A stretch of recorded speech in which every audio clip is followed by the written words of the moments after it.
Hey everybody, this video is for the video geeks, the people that are trying to shoot the highest quality video footage of motorbikes. A few weeks ago when I put out the video saying that I'd migrated from GoPro to DJI Action 5, a number of people contacted me and said, hey, could you run through the settings that you use? And so in this video, I'm going to do sort of three things. One, I'm going to walk you through the settings that I have for my, my Action 5. And I'm not just going to say what setting, but I'm kind of explain the why. And my background, my first career was in film and television, and I was formally trained as an outside broadcast cameraman. So I got a pretty good training and understanding of video. So I'll be sort of trying to walk everyone through that. And then the last part of the video, I'll just show how I take the video files off camera and what I do with them in my editing software to sort of get the look of them that I do. It's not going to be a full color grading course, but it'll just show you some of the corrections and how I do those corrections. I hope you enjoy it. Okay, so we're looking at the back of my Action 5. Now the settings are a bit different to the Action 4, but I'm going to walk you through the Action 5 and if anyone's got any questions about where to find it on the Action 4, let me know. Let's start with the settings down the bottom here. And this is really where we're setting our resolution. And on the Action 5, this is also where you set stabilization and lens. So looking at this, there's actually 4 settings on the screen. So the first one is the resolution. Now, I run 2 main modes. The first one is what I call my sort of bike mode, which is a wide angle mode for getting point of view of the bike. And when I'm setting that one up, the resolution here is 4K 4:3. And so that's basically the maximum, the sort of highest resolution of this sensor. And I shoot 60 frames per second. And then up here, the stabilization is rock steady and the lens is wide. I don't go ultra wide. I just think there's a bit too much fisheyeing. So that's the settings there. And then if we close that down and have a look over on the right-hand side. So the first thing is I run it in Pro settings. So make sure you press Pro to give you the extra options. And if we start off looking at exposure, so you can see I've got here, it's set at minus 0.3 EV. So it's a third of a stop underexposed. And that's really just to make sure I don't blow out my highlights. And I find that shooting in D-Log with this gives me plenty of compression. And so far I haven't had any issue with highlights. Now at the top of the screen is the shutter speed. And if you tap that, it brings up settings on the shutter screen, and I make sure that I set it so that the minimum is 1/200th of a second, okay? And I've just found that that's my safe, slowest shutter speed. So if you kind of allow it to go down to 1/60th, you'll get sort of jitter and shake and things like that. So the shutter speed, I set basically, I stop it from going any lower than 1/200th of a second. And then over here on ISO, I've got it maxed out at 800 ISO. Now on the Action 4, it's different. It actually goes 100 to 200, which is what I set, but this does not have a lower setting. I hope they do have the 100 to 200 in the future, and I will set this on that. So that means that the maximum ISO this is going to go up to is 800, and the minimum shutter speed is 1/200th of a second. So if it gets any darker than that, then that's when I actually just change modes and I go into what's called super night mode. So I'll confirm those. So that's my exposure settings. Color, so you've got a few options with color, but I shoot in D-Log 10-bit color. So D-Log is actually, they're compressing the signal, and you have to do some adjustments in post-processing for this to look good. If you are not going to do any editing, then you want to shoot probably normal 10-bit, okay? But because I am doing editing, I want the highest quality, and D-Log gives me a compressed file which gives me more dynamic range. And this is something new that's just come up, color recovery. Basically what they're doing is if you're shooting on D-Log, what it does is it just applies a LUT or a lookup so that it gives you back the color in camera. So it's just basically a display so that when you're looking at the pictures, they've got more color punch than if you're shooting with just normal D-Log. It doesn't impact the recording, it's just a display only setting. So D-Log 10-bit gives you the highest quality. I use auto white balance. I find the white balance is fine, and then I'm color grading so I can adjust that anyway. And then in terms of adjustment, it's funny, on the Action 5, they call it texture. This is basically sharpness, and I dial that down to -1, and noise reduction I leave at 0. And it's just, I just find that sometimes they're over sharpened. I can always apply extra sharpening in post-production, but -1, I find it plenty sharp enough. So that's all my exposure settings. Then the last group of settings are really, if I scroll down from the top, we're going to come back and have a look at these ones in a moment. But if we just go into my little sort of cog or spanner, whatever it is, nut. So just going through these, there's just a couple you need to adjust. So wireless mic, if I'm going to be using the DJI wireless mic, this is where I pair them. Boost lens is only if you're running the wide angle, which I never do. Most of these I just leave on default. The ones that you do want to adjust are, let's have a look here, bitrate.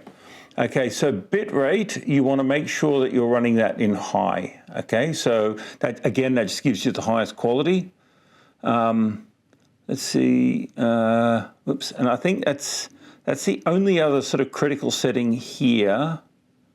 Yeah, the rest of them are pretty much default. It's just that bitrate one which does impact quality. Now, once you've got those settings set up, then what you want to do is come over to this little man over here, and this is where you can set your custom settings. So right now, you can see I've got my motorbike settings here, and so that mode is when I want to shoot the bike and point of view. And then, so if I say overwrite, do I want to overwrite that? I can say yes, and I'm just going to again choose the icon of the motorbike so to remind me which is which. Confirm. Okay. And then, so that's my first profile, which is the point of view of the bike. The second one I set up is what I call my cinematic profile. So if let's just go into cinematic mode.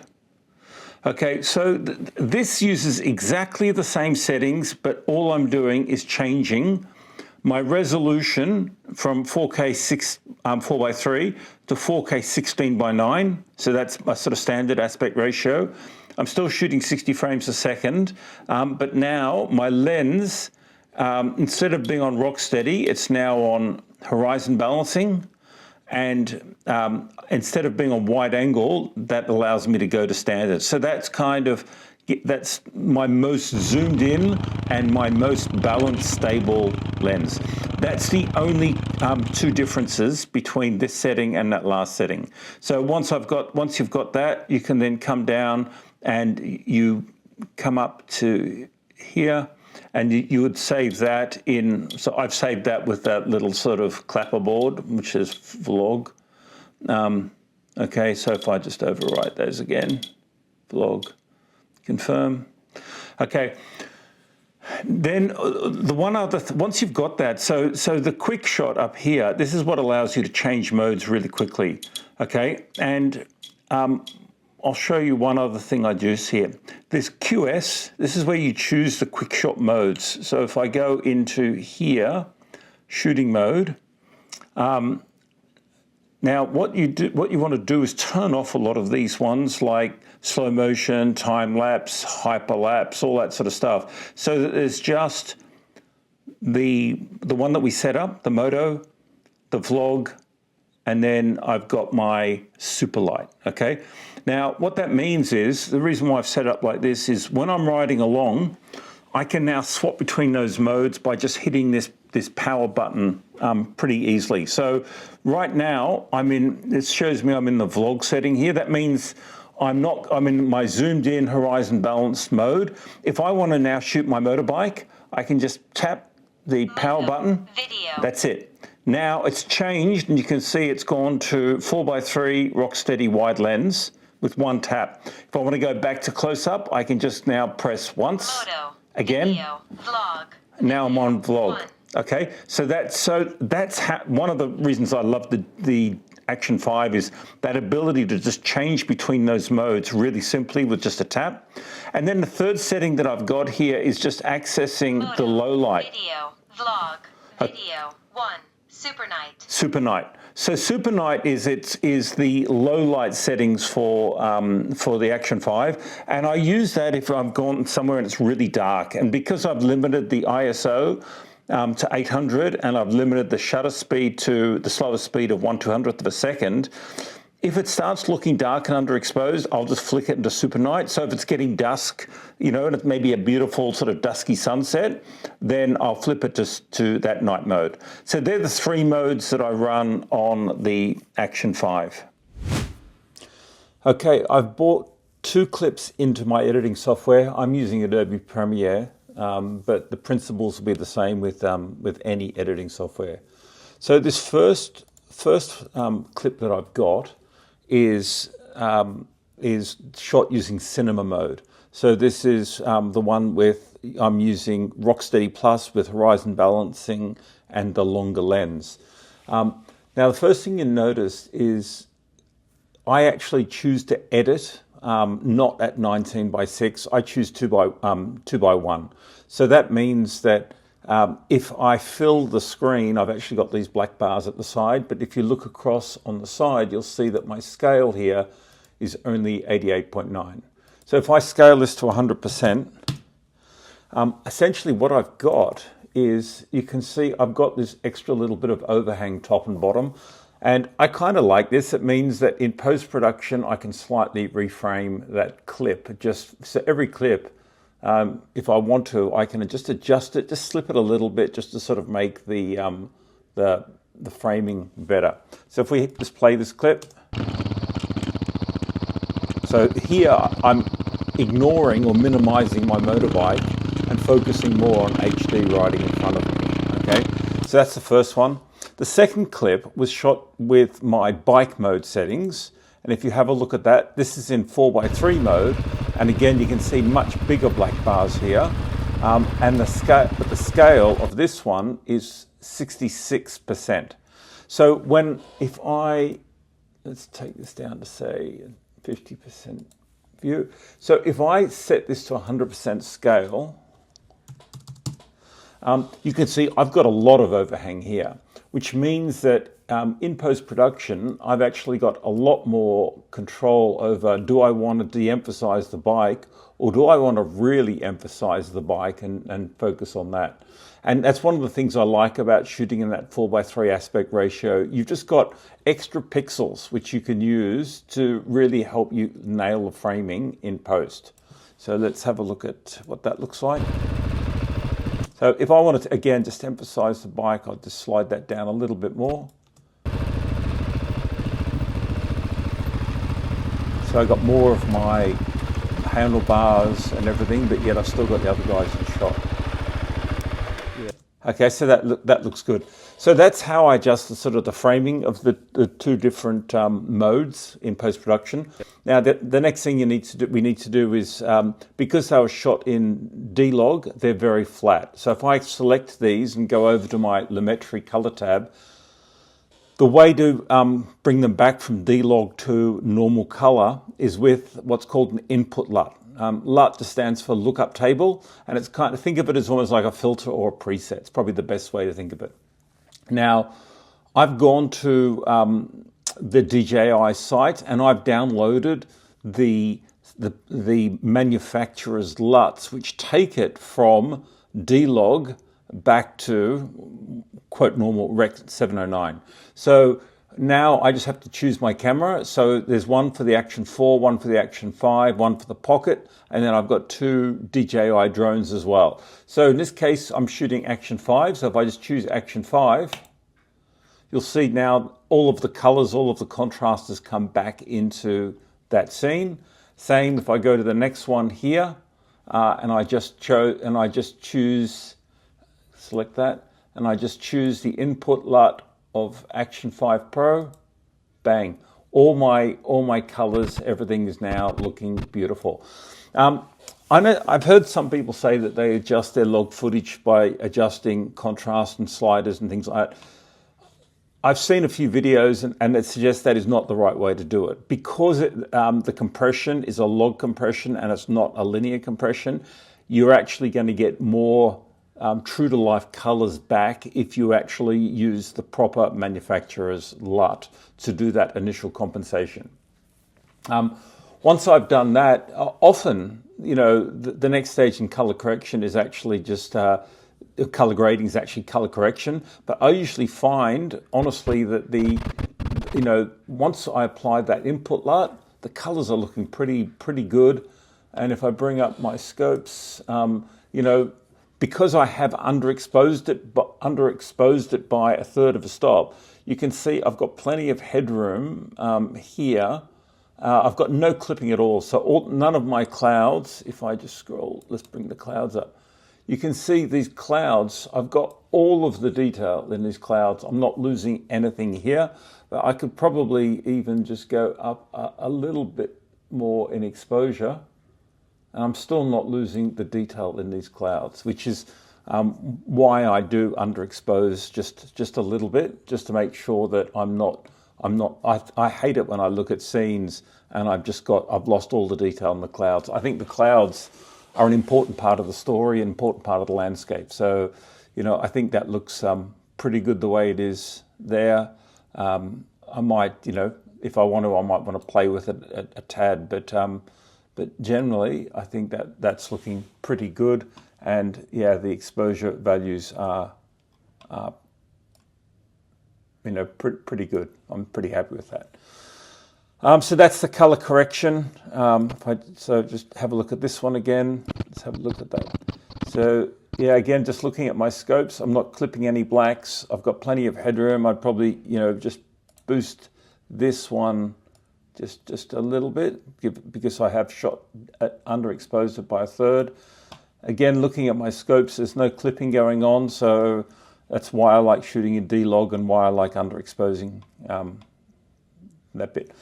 The final thing I'd probably do then, so when I do my grading, I correct the colors first.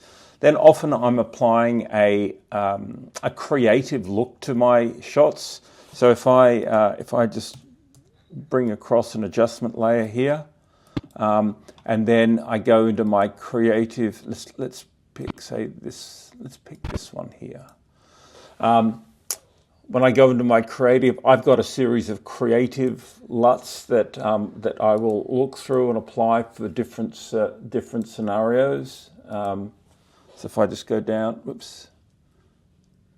So if I now just sort of cycle through those and apply it, just have a look through. I'm just sort of looking for a look that I like. And let's go with that. Just for example here, we'll go with this. We'll do this sort of orangey teal type look. Now, I almost never apply these looks at full strength, so I take the intensity and I'll back that down. But I'll run it sort of pretty hot, just so that's before and after. And you can see it just sort of does change the look of it a lot. And I usually apply that across to my whole image. And the other thing I will often do is just apply a bit of a vignette as well. So let's just come in here and apply a vignette. So that's too strong. So often less is more, like that. So if I have a look at before vignette, after, you see that? That's probably still a bit strong, but you get the gist. I'll apply a little bit of music underneath that as well. And then let's have a look at what we've got.